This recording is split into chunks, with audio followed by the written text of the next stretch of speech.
All right.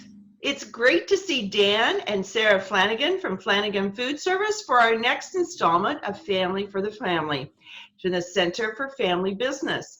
And we're so pleased that Dan and Sarah had time to join me today and answer a few questions and just tell us and the CFFB family how it is all going through this crisis that I'm running out of adjectives to describe it.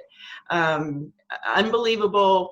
It's just, there's too many words that we keep using every day to describe what's going on. So without further ado, I am going to start our interview, Family for the Family, and with my first question, and the CFFB family are very, very interested in this, of all of our members, is how are you and your family doing and your family business doing during the COVID-19 crisis?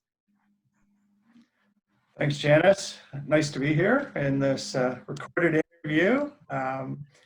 I would say for me, from a personal perspective, first of all, everybody is healthy and safe, which is the most important thing, and mostly working from home. What we've done personally is we've been able to adapt to some of the contactless services that are being offered more and more all the time now. So online ordering, for example, restaurant takeout, and then virtual social gatherings through this type of Zoom or Skype or something else. But for us, it's been going fairly well from a personal perspective. And from a business perspective, it's been a different story, I can tell you.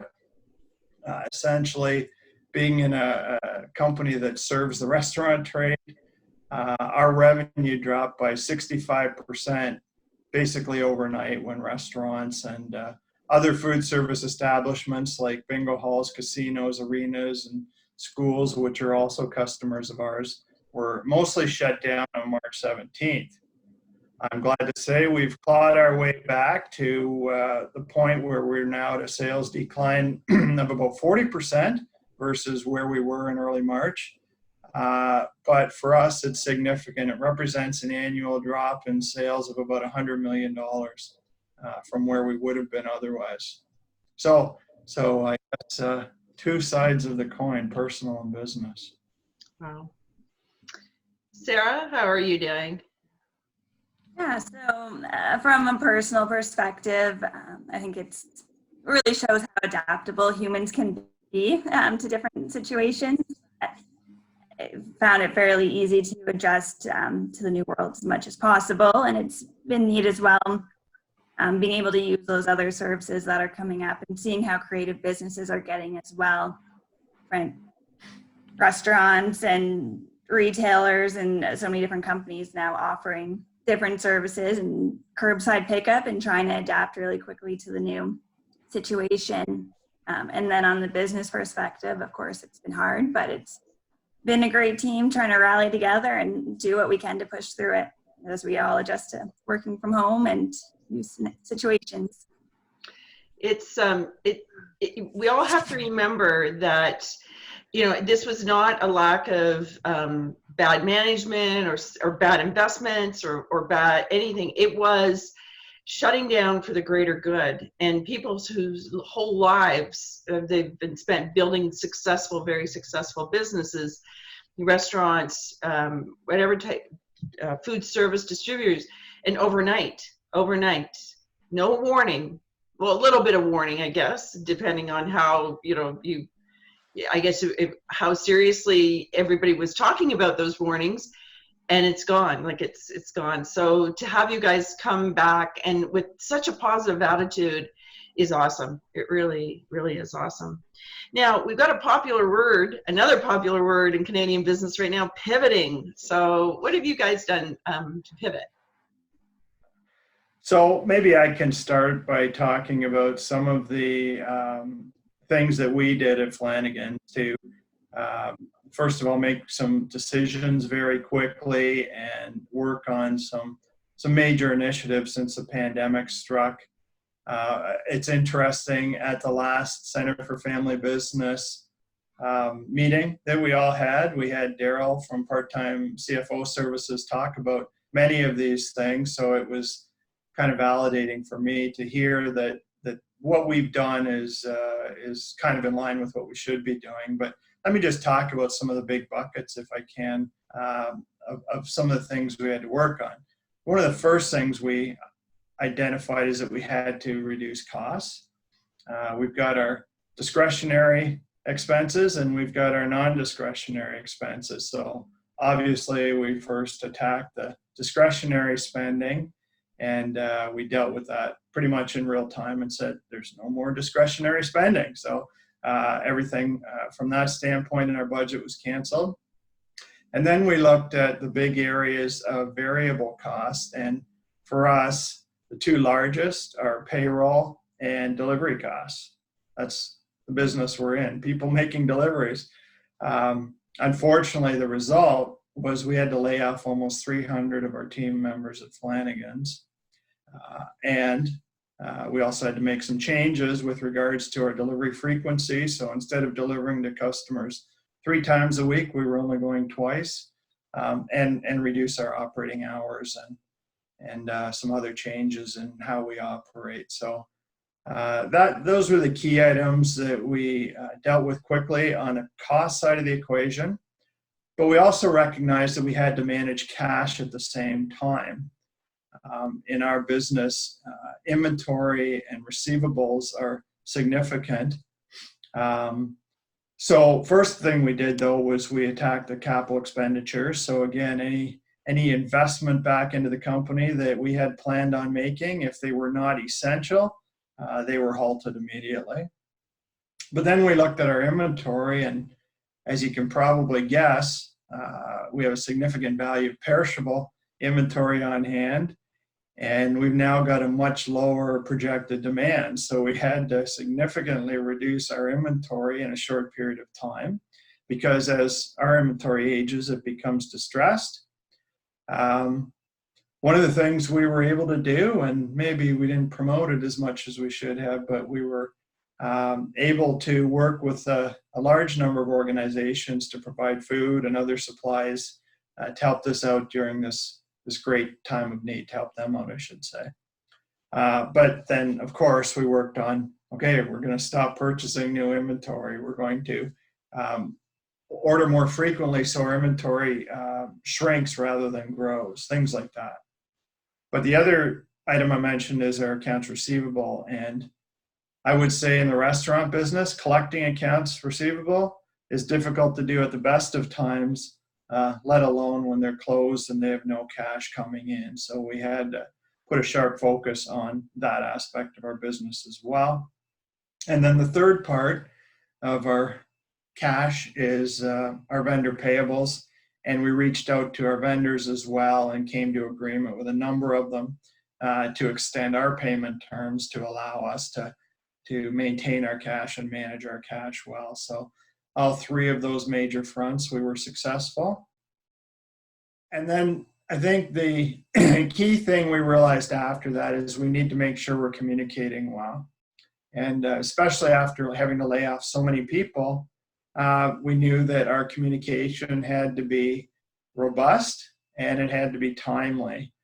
So in addition to obviously the many one-on-one conversations between our leadership team and their employees, I implemented a daily email update, and that went out to everybody that was still working and those that were working as well, to keep them apprised of what's going on. And I got a lot of positive feedback from that, from all those employees. And then obviously our customers, because they want to know how are we dealing with this pandemic, and they want reassurance that they're going to be able to get their orders and that they're going to be able to get them in a safe manner. So we did do a couple of letters to our customers, but a lot of it was handled with one-on-one phone calls through our sales team and their direct contacts with our major customers and even our smaller customers, because they were concerned as well, particularly if they were going to continue operating in the new environment.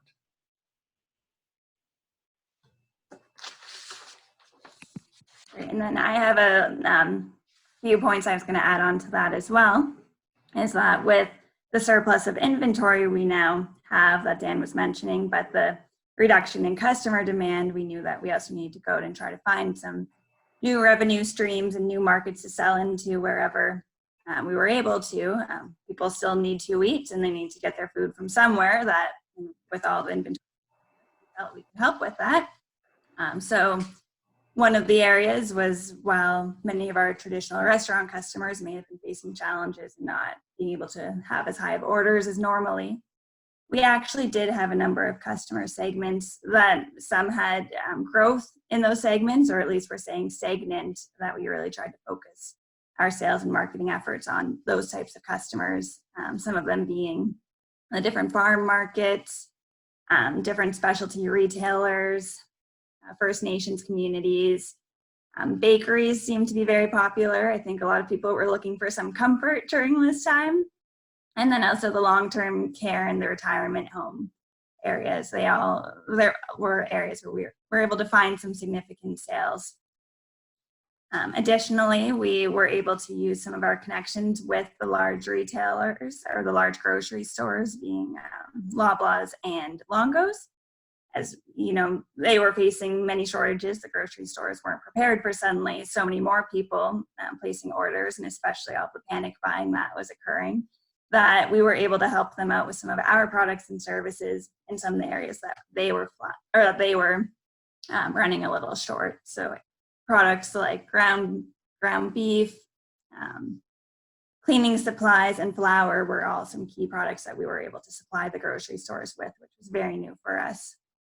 And then lastly, for the first time in over 40 years, we decided to make a bold decision to start offering products to the public and to regular consumers that my grandfather, when he first started the business, it was a discount grocery store back in the late 70s, Bob's Food Surplus Outlet. But it's been a long time since those days, and it was a completely new ball game for us. We're used to selling to other businesses and commercial kitchens, and selling to the public is very different from that. But seeing right away all of the shortages in the grocery stores and all of the extra inventory that we have, there seemed to be a really unfair balance, knowing that we had all this food that people needed, and how can we get this food to them? Not to mention the long wait times with grocery stores, whether you're waiting in line, if you're brave enough to actually go out in public during these times, or if you're ordering online, sometimes people were having to order 1.5 to 2 weeks in advance just to place a pickup order at the grocery store. That we really felt there was a gap in the marketplace that we'd be able to help fill. So we launched FlanaganGrocery.ca, which is an online website where people can go and purchase different products. And at that same time, they can book an appointment slot to come pick up for as soon as the next day they're able to. And when they pick up, they can just call in, and it's a completely contactless curbside pickup process that we've implemented.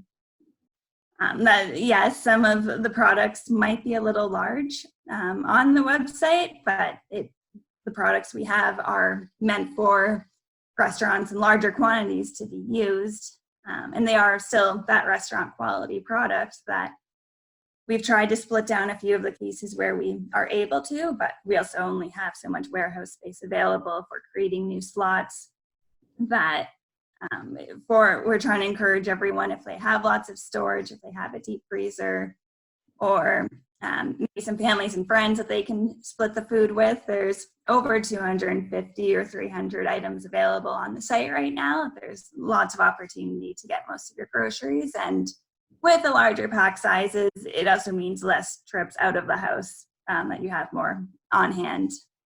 On another note, one of the other sort of changes or things we had to adapt to as the whole pandemic was happening was looking towards the different government funding that was available.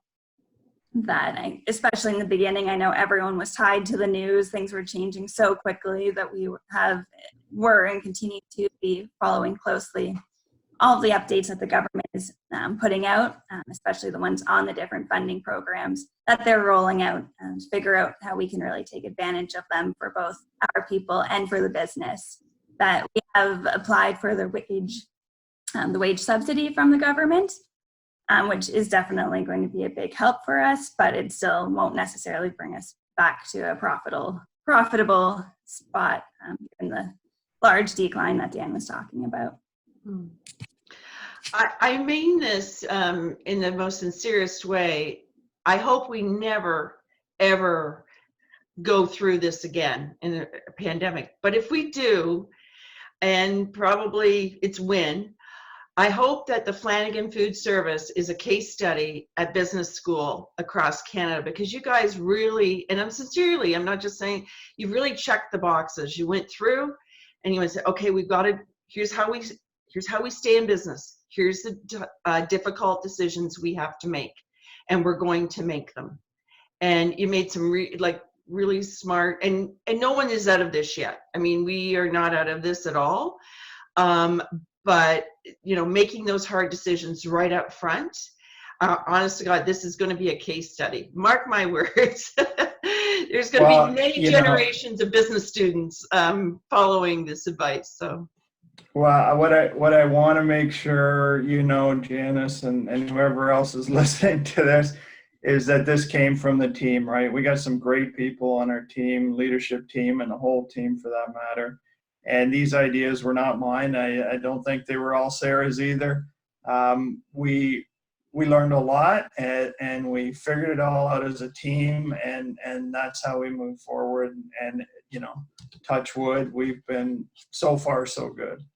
And that's the way anything there will be a lot of learning out of this, but one key part is your team, listening to your team and working with your team.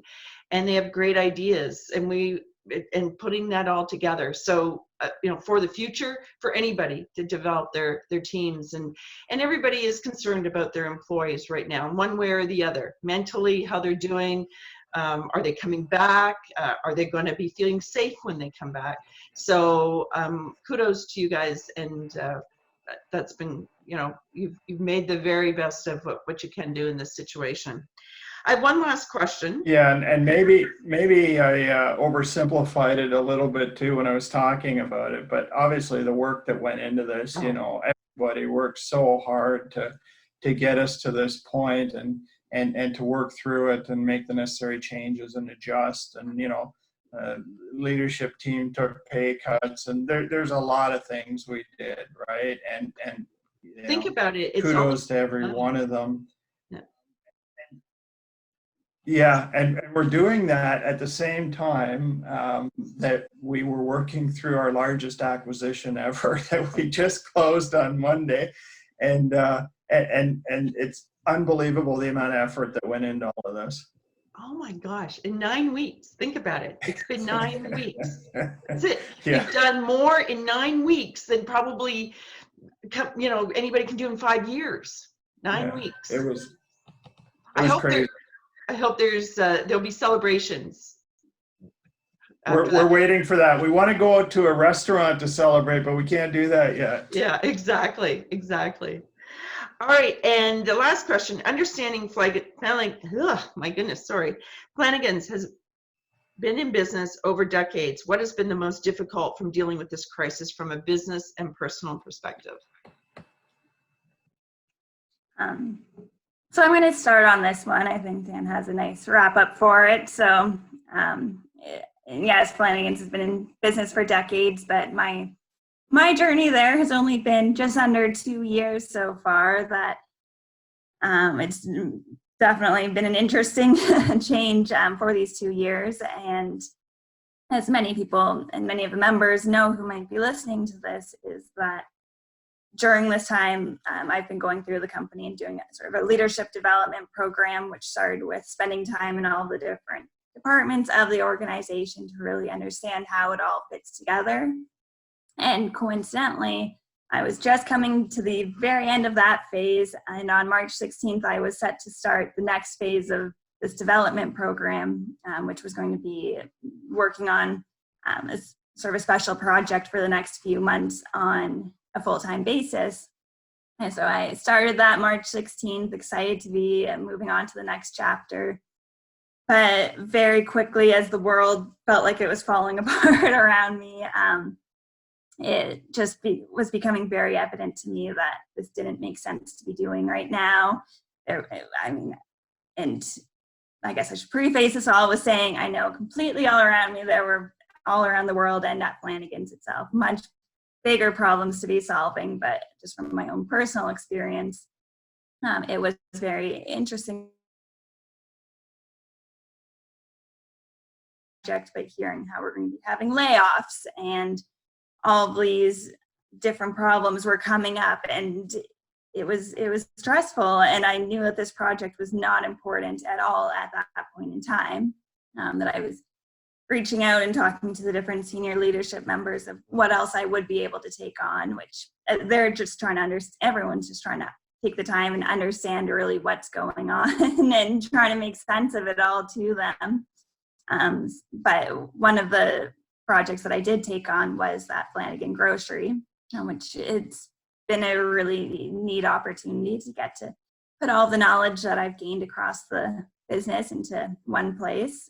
It's certainly been a lot of work getting it all set up. I initially thought, oh, we just put some products on a website and sell it to the public and it's easy. But when you're dealing with processes and systems that have been put in place and built up over decades that are meant for one very specific type of business and not the one you're working on, it was a lot of work, and we were trying to get it up and running as quickly as possible so that we could help people with the grocery store shortages, have them get their product as soon as possible. And we were also seeing our competitors getting similar sites up and running, thankfully, at least in different geographic markets, so that it didn't feel like there was as much competition, but there was definitely a pressure to get this up and running quickly. And to the point that was made earlier, decisions are being made and changes are happening that would often take a long time to put together, and probably this normally under normal circumstances may have taken a few months or a year to get something like this up and running, and we really accomplished it in a few weeks. But it did become that balance of trying to get it up quickly and trying to do it right, because this was the first time we really were marketing ourselves to the public. And at some point we just had to find that middle ground and say, you know what, it's good enough. Let's just get it up there and see how it goes. It may not be perfect, but we just have to start selling to the public, getting some sales in and doing what we can. And it seems to be really taking off in the past 2 weeks since we first launched it. That's going well. Struggles and lots of learning to get there. That's excellent. Dan? Oh, you're on mute. Now I'm not on mute. Okay, sorry about that. No problem. You asked about a personal perspective and a business perspective. So I'll start with the personal perspective. And, you know, for me, our company has always grown 43 years in a row almost now, and we've never been faced with anything like this before. But the decision to lay off what ended up being 270 employees was really heart-wrenching for me. It was not something I was familiar with, not something I ever thought I'd have to do. And it wasn't just the newer employees that we laid off either, because the decisions had to be made based on skills that they had that were maybe broader than their current role, as well as their scope of responsibility. So it wasn't just the newbies. We had some senior people that we had to lay off. So very difficult to do. But it became clear to me that if we didn't do that, the adverse impact on even more people would be so much more significant. So that's what I kept in mind as I went through it, and we decided what we had to do. From the business perspective, my early thoughts were awful. You know, the uncertainty around this pandemic, it created a lot of angst in many people, not just myself. You know, I wondered if this would be the catalyst that killed the business that has been a family business for 42 years. And, as I've mentioned at the Center for Family Business before, the last couple of years haven't been our most profitable, so we didn't come into it from a position of strength either. I've said this internally during the crisis. If it was simply a matter of having to close our doors for a couple of months or 3 months or 5 months, maybe it wouldn't have been such a big deal. But we had to deal with perishable inventory and precarious receivables. I mean, that was our greatest risk through all of this. So we had to stay open, and obviously we continued serving some of our customers while we were open as well. Then I thought, what if we had a positive test for COVID-19 for an employee? What would that mean? Would we actually have to shut down an entire distribution center? How would we ever be able to adjust to something like that? I had no idea. But I'm glad to say that we never actually had to answer any of those questions.